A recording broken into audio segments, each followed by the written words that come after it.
Puji nama Tuhan, kalau pada sore hari ini, meskipun kita ibu-ibu berbakti di dalam rumah masing-masing, kita memuji dan membesarkan nama Tuhan dengan secara online, kami yakin dan percaya Tuhan pasti hadir di dalam kehidupan kita untuk memuji dan membesarkan nama Tuhan.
Surga, kembali kami mengucap syukur dan berterima kasih kepadamu ya Tuhan. Kalau pada sore hari ini Tuhan, kami boleh memuji dan membesarkan namamu Tuhan. Biarlah ini Tuhan, kasih karuniamu yang selalu Engkau urapi di dalam kehidupan kami sebagai ibu-ibu semuanya ini, meskipun kami berbakti dengan secara online Tuhan. Kami yakin dan percaya anak-anak-Mu pasti memuji dan membesarkan nama-Mu. Hanya Engkau-Lah yang patut kami puji dan kami muliakan Tuhan. Kami yakin dan percaya, biarlah di dalam puji-pujian ini boleh menjadikan berkat di dalam kehidupan anak-anak-Mu.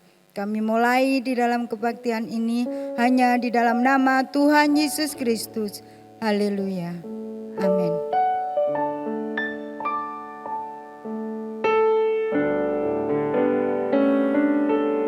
Lanjutkan dengan lagu Segala Puji Syukur.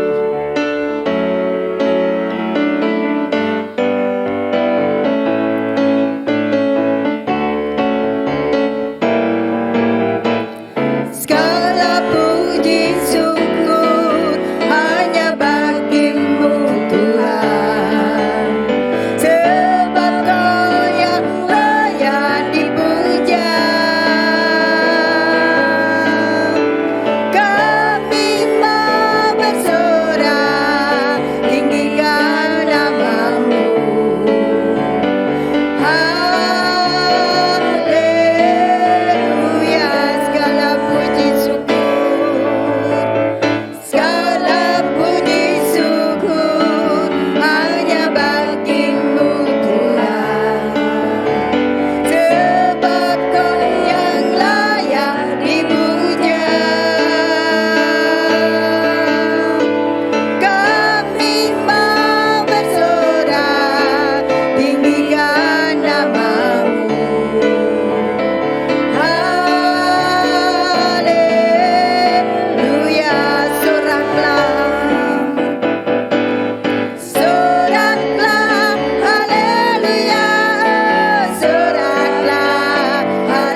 Mari bangkit berdiri ibu-ibu.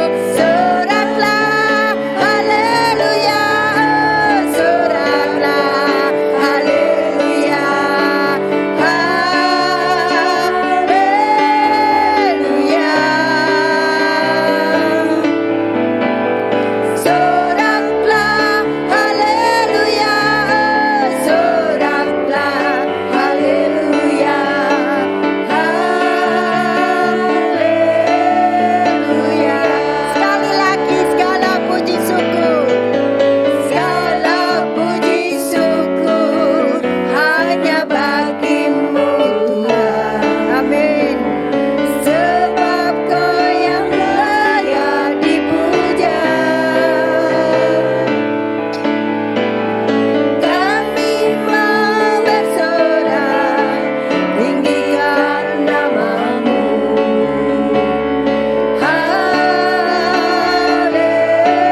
Haleluya. Soraklah, soraklah, haleluya. Soraklah, haleluya. Haleluya.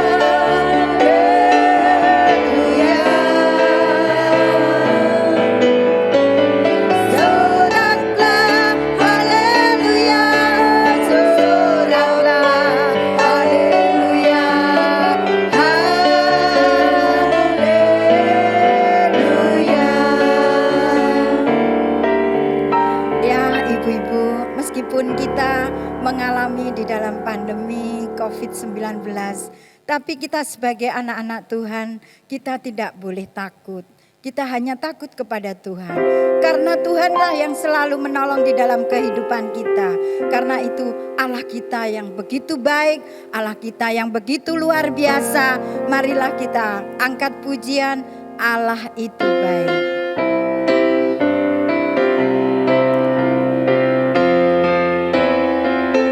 Amin.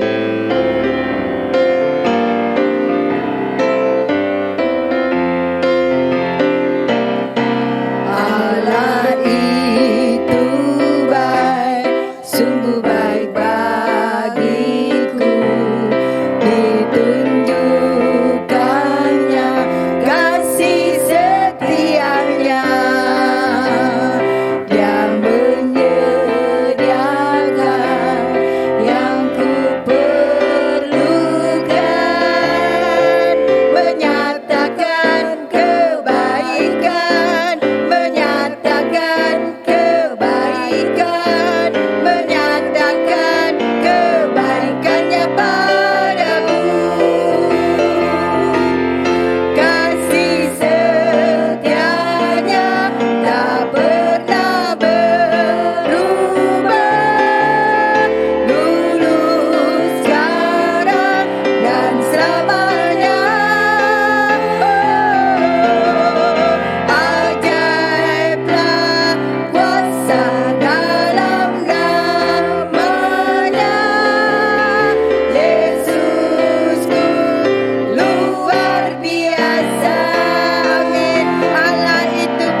Yesusku luar biasa.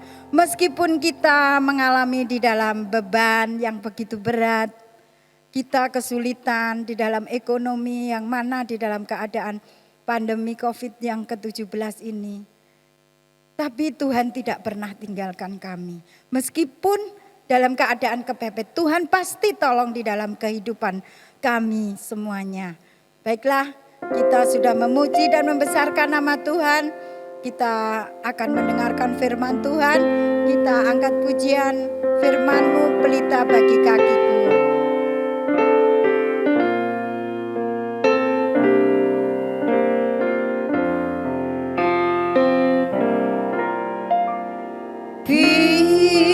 Firman-Mu pelita bagi kakiku, terang bagi jalanku.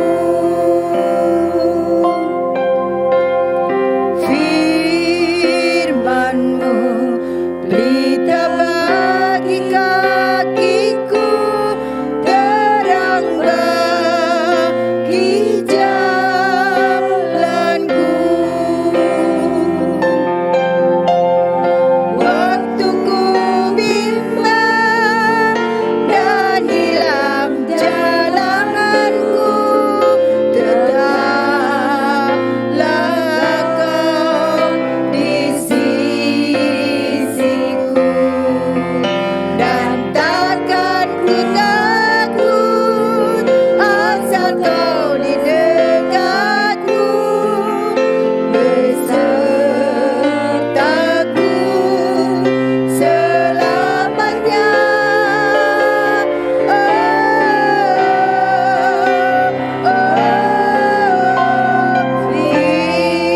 Firman-Mu pelita bagi kakiku, terang bagi jalanku.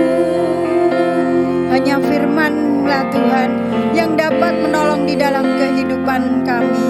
Firman-Mu lah ya Tuhan yang dapat menuntun di dalam setiap langkah-langkah kami ya Tuhan. Dan baiklah ibu-ibu, kita angkat pujian ini dan pekerjaan selanjutnya kami kembalikan kepada yang bertugas.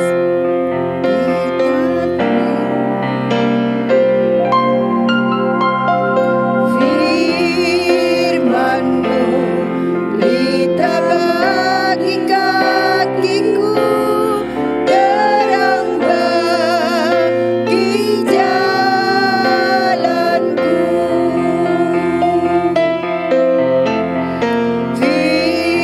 Firman-Mu pelita bagi kakiku, terang bagi jalanku.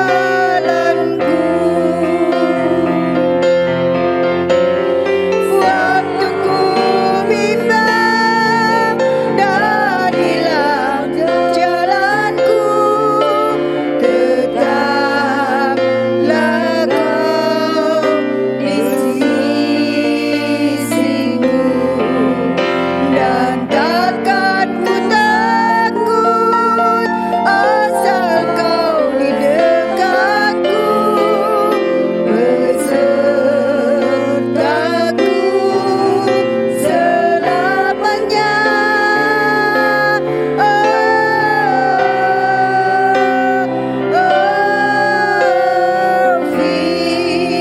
Firman-Mu pelita bagi kakiku, terang bagi jalanku.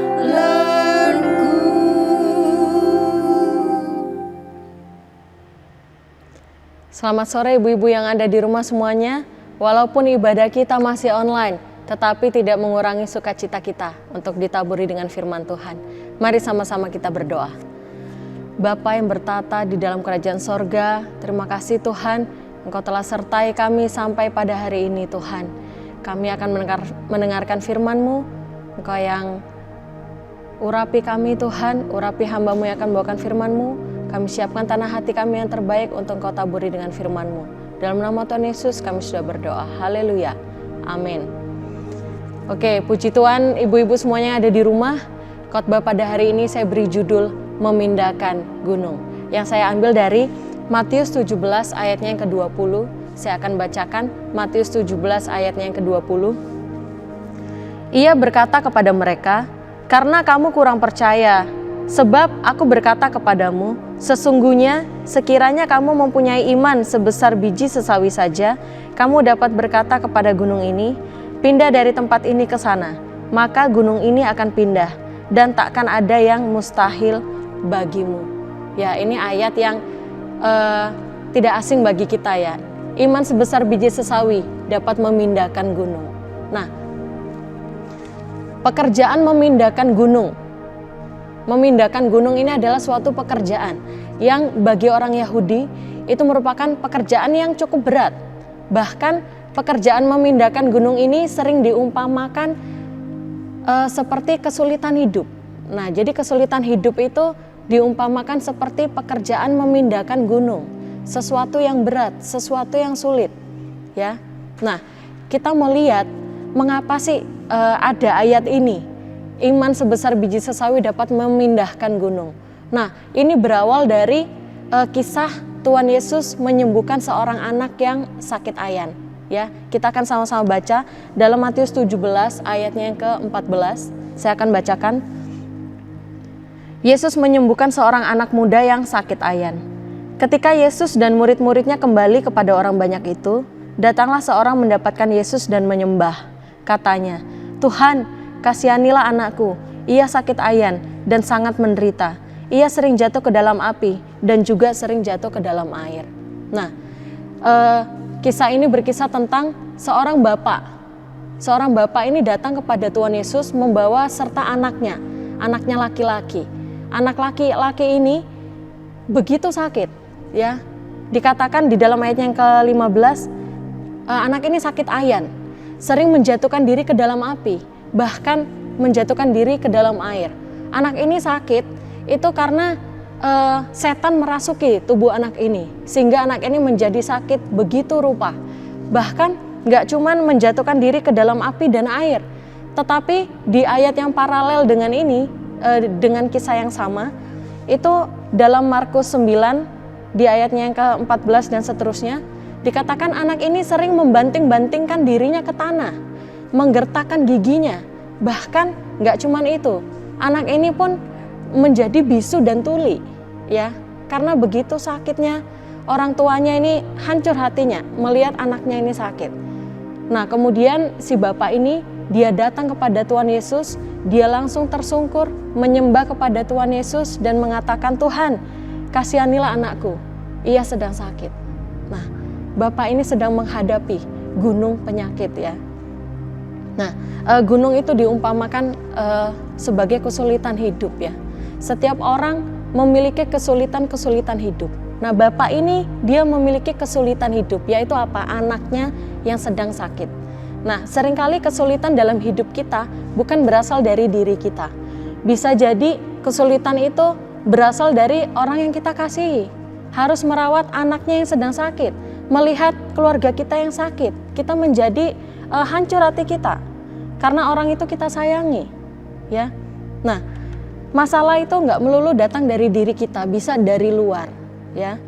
Nah, bisa jadi kakak kita yang berhutang tetapi kita yang harus membayar. Bisa jadi orang tua kita yang berhutang tetapi anaknya yang harus bayar.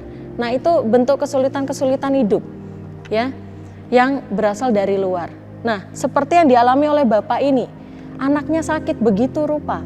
Dia menjadi sangat sedih, sehingga pada saat dia melihat Tuhan Yesus, dia langsung tersungkur, menyembah, "Tuhan, kasihanilah anakku ini."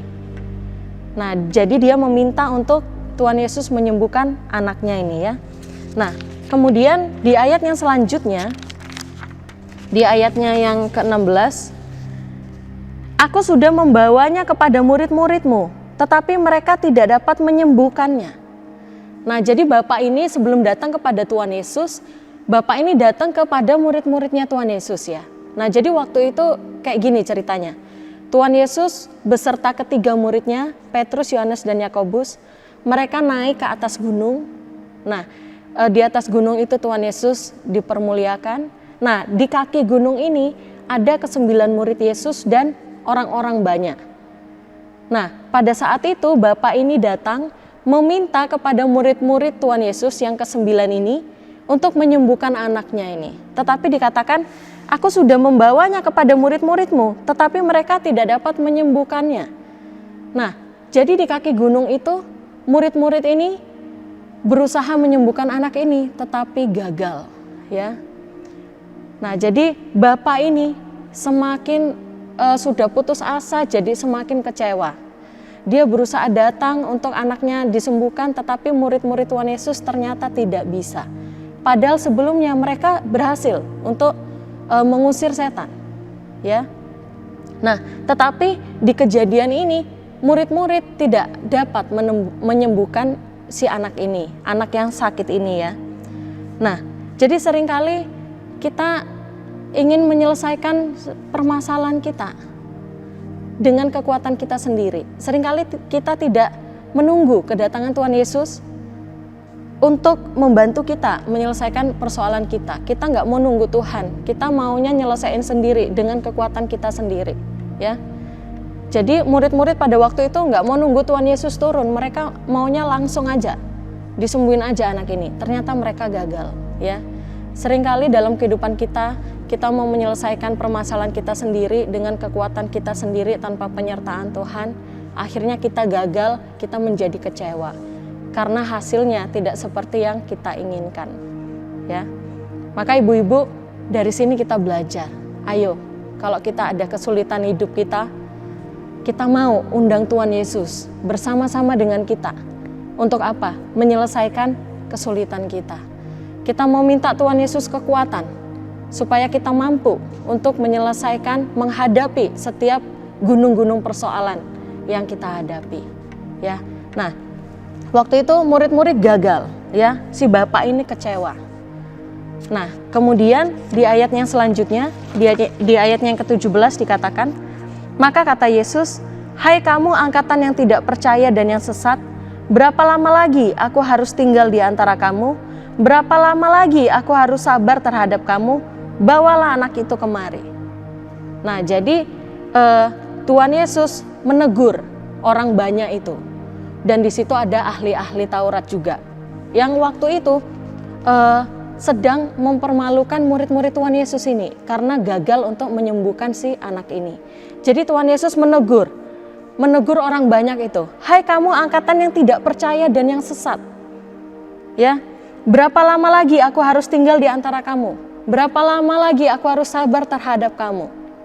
Nah, jadi karena ada ketidakpercayaan di situ, maka pada saat murid-murid Tuhan Yesus mau menyembuhkan anak ini, gagal, ya. Nah, jadi ketidakpercayaan membuat kita tidak dapat menerima berkat-berkat Tuhan. Ketidakpercayaan membuat kita tidak bisa menikmati berkat-berkat Tuhan, ya. Ketidakpercayaan membuat kita jadi hidup seenaknya sendiri. Kita merasa nggak ada Tuhan, kita merasa Tuhan nggak melihat. Akhirnya apa? Kita hidup sembrono, kita hidup seenaknya sendiri. Karena apa? Ada ketidakpercayaan, ya. Nah, orang-orang yang tidak percaya dikatakan di sini, hai kamu angkatan yang tidak percaya dan yang sesat. Nah, ketidakpercayaan itu membawa kepada rupa-rupa kesesatan, ya. Dan itu mendatangkan dosa. Ya, kalau kita nggak percaya sama Tuhan, kita hidup nggak takut akan Tuhan. Walaupun mungkin kita orang Kristen, tapi kalau hidup kita tidak takut akan Tuhan, maka di situ ada ketidakpercayaan, ya. Nah, kita merasa Tuhan tidak ada, kita merasa Tuhan nggak melihat, akhirnya kita hidup di luar firman-Nya Tuhan. Akhirnya kita nggak bisa alami mujizat, berkat-berkat Tuhan itu di dalam kehidupan kita. Karena apa? Ada ketidakpercayaan, ya, sehingga membuat hidup kita jadi nggak benar. Nah, percaya atau iman itu adalah persetujuan dengan Allah. Kita percaya bahwa Allah ada. Kita percaya bahwa Allah Maha Kuasa. Kita percaya bahwa Tuhan Yesus sanggup. Kita percaya bahwa Yesus adalah Tuhan, mampu melakukan mujizat-mujizat. Itulah iman. Iman persetujuan dengan Allah. Kita percaya bahwa Allah Maha Tahu. Kita percaya bahwa Allah melihat. Allah yang melihat, Maha Tahu. Ya. Nah, ketidakpercayaan adalah perlawanan terhadap Allah, ya. Bangsa Israel sudah melihat begitu banyak mujizat, begitu banyak pertolongan Tuhan, tetapi mereka tetap tidak percaya, enggak mengucap syukur. Akhirnya apa? Mereka hidupnya bengkok, enggak sesuai dengan firman-Nya Tuhan. Nah, di sini Tuhan menegur orang banyak itu. Kenapa kamu kok enggak percaya? Gitu ya.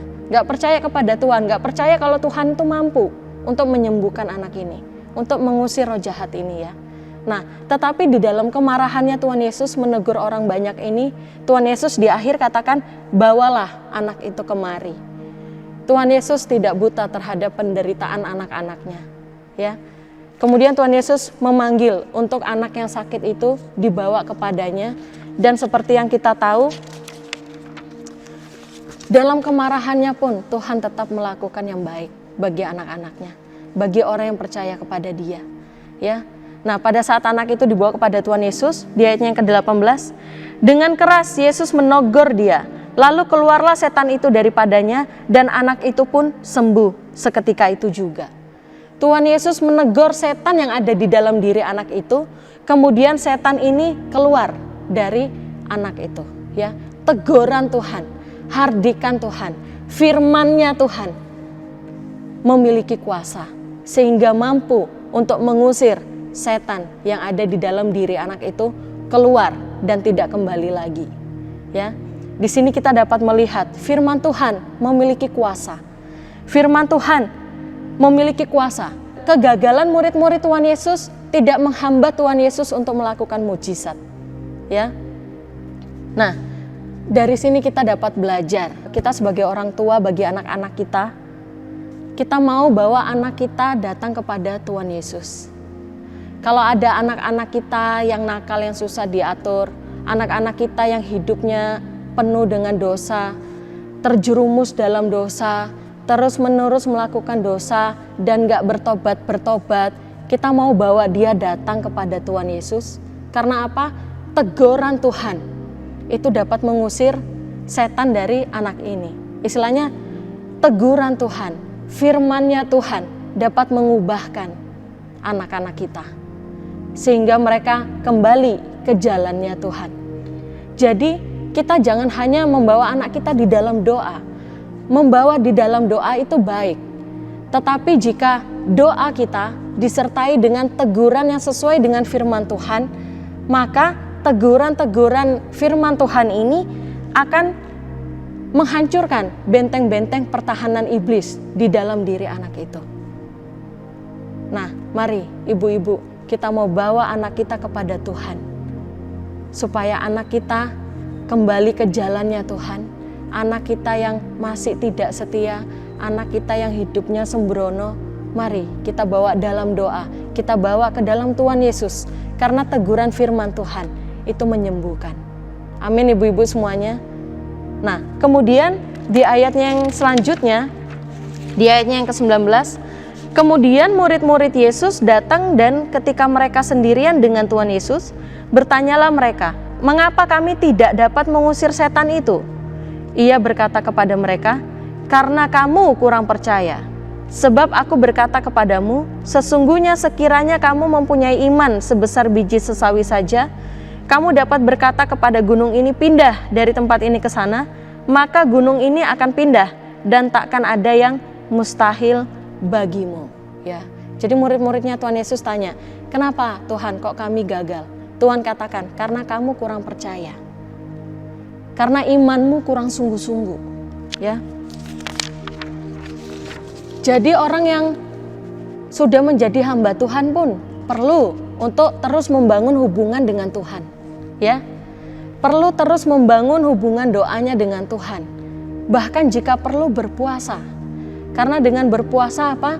Dengan berpuasa dia doanya dapat lebih fokus sama Tuhan Yesus. Bahkan lewat puasa itu dia belajar untuk dapat mengendalikan hidupnya. mengendalikan dirinya, karakternya. Ya. Nah, jadi di sini Tuhan Yesus menegur murid-muridnya.